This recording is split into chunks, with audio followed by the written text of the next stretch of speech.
Salut la jeunesse, ici Sandra Colombo, vieille peau en chef. Parce que comme aurait dit ma grand-mère, il n'y a pas qu'Enjoy Phoenix dans la vie pour expliquer la vie, il y a Sandra aussi. Même si on est bien d'accord que ma grand-mère n'aurait absolument pas pu dire cette phrase vu qu'elle est morte avant qu'Enjoy Phoenix ne soit née. Bien, alors aujourd'hui les gars, il y a un peu une vidéo un petit peu coup de gueule.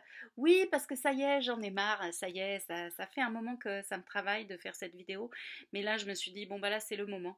Hein. Je vais donc essayer de poser ma petite pierre à l'édifice de la lutte contre l'homophobie. Oui, donc là, tout de suite, on va parler homophobie et donc forcément un petit peu homosexuel. Voilà. En effet, je trouve que là, on arrive à un niveau de connerie qui est c'est trop pour moi. Là, ça y est, j'en ai marre. Donc, je me dis, qu'est-ce qui se passe? Pourquoi, d'un coup, j'ai l'impression que la parole se libère et que il y a une vraie régression de la conscience par rapport à l'homosexualité. Il y a beaucoup de choses homophobes. Par exemple, tout à l'heure, là, Marcel Campion, donc c'est des propos qu'il a tenus il y a un moment, je crois en janvier 2018 ou un truc comme ça, qui sont ressortis là tout à l'heure, dans lequel il tient des propos extrêmement homophobes. Et je me suis dit, non mais là, bon, j'en ai marre, voilà, et ça suffit. Donc j'ai des questions, j'ai pas forcément de réponse, donc je vais vous livrer un petit peu en vrac mes réflexions. La première chose, c'est que je me dis, mais pourquoi l'homophobie existe? Voilà, ça c'est une de mes grandes questions, compte tenu du fait que être homo, c'est pas une maladie. Non, bah non. Euh, c'est pas non plus quelque chose qui se décide. Bah non, parce que sinon, je pense qu'il y a beaucoup de gens qui décideraient de ne pas être homosexuels et d'appartenir à la majorité ambiante, c'est-à-dire aux hétérosexuels. Hein, puisque soyons clairs, euh, la vie est quand même beaucoup plus simple quand on est, comme moi, par exemple, hétérosexuel. Oui, parce que le truc, c'est que je fais cette vidéo alors que je ne suis même pas homosexuelle. Oh mon Dieu, je vais prôner la tolérance. Quelle horreur! Voilà, donc je ne prêche même pas pour ma paroisse, hein, les gars, voilà, mais il y a un moment juste où vraiment ça me rend mais triste pour l'humanité qu'en 2018 on en soit encore là à dire que les homos sont des gens pervers. Alors non, mais pas du tout. Euh, alors déjà, c'est quoi la perversité? La perversité, c'est une tendance à faire du mal consciemment à d'autres. Voilà. Donc, voilà, je, je suis certaine que il y a des homosexuels qui sont pervers, ça c'est sûr, mais de la même manière qu'il y a des hétérosexuels qui sont pervers. Les pervers narcissiques, par exemple, dont on parle beaucoup, eh bien, figurez-vous qu'on en trouve partout, hein, quelle que soit l'orientation sexuelle. Et oui, parce que c'est deux choses différentes. Voilà. Euh, donc la perversité, c'est pas ça. C'est pas être homo, c'est pas être pervers. Vous pouvez enlever ça de votre esprit parce que c'est faux, c'est faux. C'est comme dire que par exemple une Fiat 500 et une moto, c'est la même chose. Bah non, c'est pas la même chose. Alors oui, en effet, c'est deux choses qui permettent de se déplacer, c'est deux véhicules qui ont des roues, mais ça n'a mais rien à voir. Donc voilà, les homos et homo égale perversion, perversité, hop, flaf, on enlève ça de son esprit parce que c'est faux. Merci beaucoup. Alors, j'ai pris des petites notes dans mon cahier, donc oui, parce que c'est important pour moi, donc voilà. Donc j'ai regardé dans le Larousse, qu'est-ce que c'est pervers? Parce que, hein, il faut regarder. Donc pervers, je vous lis la définition, dont les instincts sexuels se manifestent par un comportement anormal. Alors là, je me suis dit, ah bah là, évidemment, je vois qu'il y en a qui doivent jubiler hein, derrière leur écran. Ah, tu vois, je te l'avais dit, c'est ça, c'est pas normal d'être homosexuel. Alors, oui, alors donc je lis la définition de anormal, donc qui n'est pas normal, contraire à l'ordre habituel des choses, non conforme au modèle courant. non conforme au modèle courant. Donc là, on parle bien de quelque chose qui n'est pas ce qui est la majorité. Voilà. Mais je vous rappelle à toutes fins utiles qu'il y a quand même pas très longtemps, euh, les femmes n'avaient pas le droit de vote, les femmes n'avaient pas le droit d'avoir un compte bancaire à leur nom, les femmes n'avaient pas le droit de travailler. Voilà. Je vous rappelle qu'il y a un petit peu plus longtemps, il était normal de réduire des gens en esclavage pour qu'ils aillent ramasser du coton et mourir parce qu'ils ont tellement travaillé et qu'ils ont été tellement maltraités. Voilà. Donc heureusement que notre conscience a évolué et qu'on est passé à un niveau supérieur. Voilà. Et ben j'ai l'impression que quand on est homophobe, c'est qu'on est à un niveau où on trouve que c'est normal de réduire des gens en esclavage, que c'est normal que les femmes soient traitées comme des meubles. Je sais pas. Peut-être on peut évoluer et s'élever. Hein, on est en 2018, donc on a découvert plein de choses. Euh, Notamment que donc oui, l'homosexualité n'est pas une maladie, c'est pas contagieux. Moi j'ai fréquenté énormément d'homos dans ma vie. J'ai eu beaucoup de copains homos. Alors pourquoi je n'en ai plus? Parce que les homos, avant d'être des homos, ils sont des humains et que on se fâche aussi. Des fois on a des copains, puis des fois on les perd de vue, et puis des fois voilà, on se fâche, on se voit plus, etc. Ça n'a rien à voir avec l'orientation sexuelle, Dieu merci. Et j'ai encore beaucoup de copains homo hein, et des copines homo, voilà.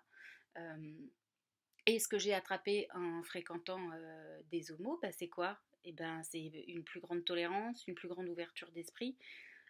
Mais à part ça, j'ai pas changé d'orientation sexuelle.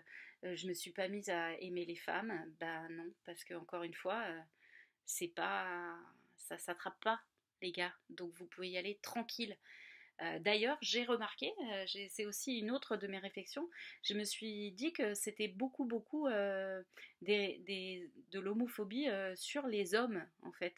Parce que je pense qu'il y a quelque chose de l'ordre de la sexualité qui est forcément très ancré dans le «ah, c'est sale». Je veux pas croire que c'est parce que on dit «ah, ils sont sales» parce qu'ils sont amoureux de quelqu'un qui a le même sexe qu'eux, certes. Mais donc on parle d'amour d'un côté, hein, c'est ça surtout, mais je pense que c'est, j'espère que c'est pas là-dessus que les homophobes sont homophobes. Euh, Sinon, pour la vie pathétique de ces gens, bon, de toute façon c'est une vie sûrement pathétique, hein, les homophobes. Euh, et d'un autre côté, je me dis, ce qui souvent doit choquer, je pense, c'est les pratiques sexuelles qu'on imagine. Et c'est souvent par rapport à des hommes. J'entends beaucoup de choses homophobes sur les hommes et beaucoup moins sur les femmes, j'ai l'impression. Et alors je me dis, c'est certainement parce que dans les films porno hétérosexuels, il y a énormément de scènes de sexe entre deux femmes. Hein, ça fait partie du truc qui excite l'homme, etc. Voilà, c'est bizarre parce que quand c'est les filles, alors d'un coup c'est excitant et quand c'est les garçons, d'un coup, ah, c'est ça, là, nanana. Bon, euh, alors laissez-moi vous dire autre chose d'un petit peu plus confidentiel. Euh, Messieurs, euh, peut-être que toi, jeune homme, tu me regardes et tu te dis jamais de ma vie quelque chose rentrera dans l'orifice qui sert à faire caca. Et je te dis, mon chaton, quand tu auras une sexualité un peu plus évoluée, un peu plus mature, où tu auras pris confiance, où tu seras tranquille dans ton corps et où tu seras prêt à faire des trucs un petit peu plus foufou, eh bien tu verras qu'un doigt bien placé dans cet endroit, ça peut te faire monter au paradis, crois-moi.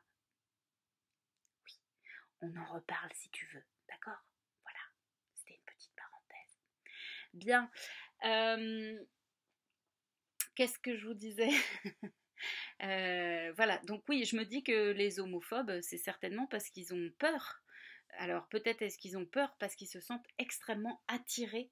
Vous savez que quand on est extrêmement attiré par quelque chose qu'on imagine être très mal, et ben plutôt que de se dire oh, je suis complètement attirée par ce truc que je trouve que c'est sûrement très mal parce qu'on me l'a dit, eh bien qu'est-ce que je vais faire? Je vais détester ce truc. Voilà. Euh, je pense que le président de la Tchétchénie qui est en train de massacrer les homos dans son pays est très probablement, peut-être, très attiré par cette sexualité. C'est une piste. Voilà. Euh, et ensuite, c'est certainement, oui, par ignorance, parce qu'en général, quand on ignore quelque chose, bah, ça fait peur parce qu'on met des fantasmes dessus. Donc, bah, je sais pas, je vous invite à vous, à vous faire des potes qui sont homos, par exemple, et vous verrez que ben, c'est des humains. Alors, il y en a, ils sont cons, comme tous les humains, et puis il y en a, ils sont super. Et il y en a, on a envie d'être pote avec eux, et puis il y en a, on n'a pas du tout envie d'être pote avec eux. Mais ça n'a rien à voir avec le fait qu'ils soient homo. Et ça, ça serait bien si on pouvait arrêter de dire des choses comme ça. Et notamment sur les réseaux sociaux, parce que là aussi, c'est une grosse question pour moi. Pourquoi il y a des gens qui déversent tant de haine avec des posts qui sont longs comme ça pour dire à quel point les homos, ah, c'est sale, c'est dégueulasse, c'est des gens, ah. Enfin, j'ai envie de vous dire, les gars, putain, vous avez rien d'autre à faire. Vous n'avez pas votre énergie à mettre dans d'autres combats, je sais pas, des trucs qui vraiment nous concerneraient pour de vrai. Euh, Sauver la planète, tu vois, faire quelque chose pour l'écologie, sauver des animaux qui sont en danger, essayer de t'ouvrir l'esprit et tout ça, je sais pas, non, plutôt que t'occuper du cul des autres. Parce que franchement, c'est de ça dont on parle, hein, c'est s'occuper du cul des autres. Bah, j'ai envie de dire à ces gens-là, avant de vous occuper de celui des autres, occupez-vous donc du vôtre. Et peut-être que quand vous vous en occuperez bien, que vous serez hyper bien dans vos baskets, et ben là, ça sera plus pareil et on sera tous heureux. Parce que il faut absolument s'élever, élever sa conscience, euh, chacun, chacun soi-même, pour que le monde entier en profite. Et oui, parce que je vous rappelle qu'on habite tous sur un petit truc qui est comme ça, un rond comme ça, qui s'appelle la planète Terre, et qu'on est tous là. Voilà. Il n'y a pas de plan B pour partir ailleurs. Euh, donc oui, il y a des gens qu'on n'aime pas, et puis il y a des gens qu'on aime moyen, et puis il y a des gens qu'on surkiffe, et ben c'est la vie, ça s'appelle la vie. Donc la vie, ça se passera mieux si on est tolérant. Voilà, donc le message de cette vidéo, c'est tolérance, bordel de chiottes. Oui, je suis grossière. Oui, parce que j'en ai marre. Voilà, bon ben moi je vous embrasse et je vous dis à bientôt. Bisous.